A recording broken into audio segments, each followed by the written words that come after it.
Hey, Kevin Wright here. I thought you'd be interested in a question that came up at one of my recent Monday morning Q&A sessions.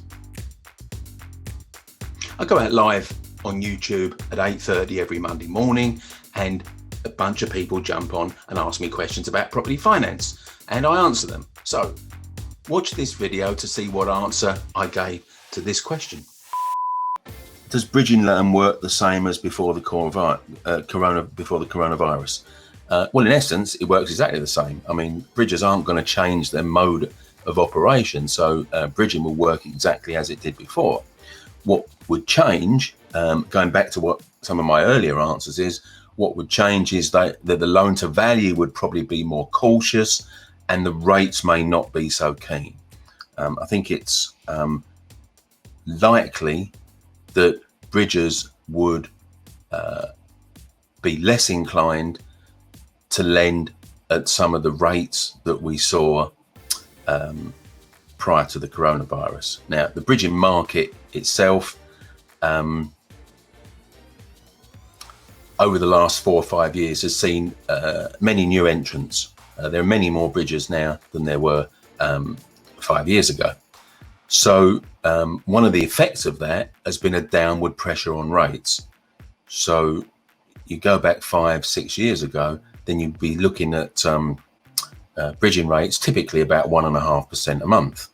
In the last year or so, particularly, you've been looking at rates predominantly less than 1%, and they've been getting ever lower.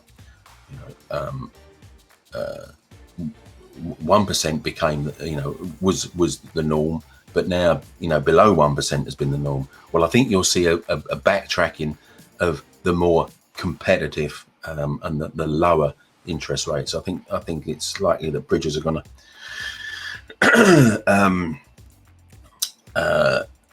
to be more cautious. So caution is the watchword, I think, from every type of lender as we ease back into normal living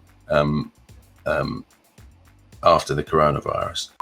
Now, if you found that question and my answer interesting, there's a whole load more of this that goes on a Monday morning. Now, you can either log in through YouTube or you can join my Facebook group, Recycle Your Cash for Property Investors, and get it streamed through there. The link is on this page.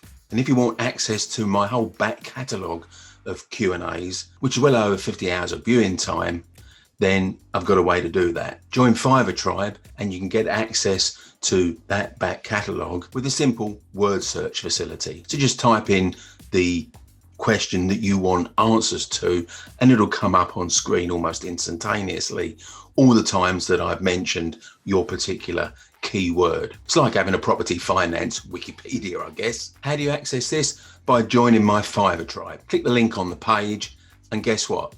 It's a £5 a month. So I look forward to seeing you at future Q&As.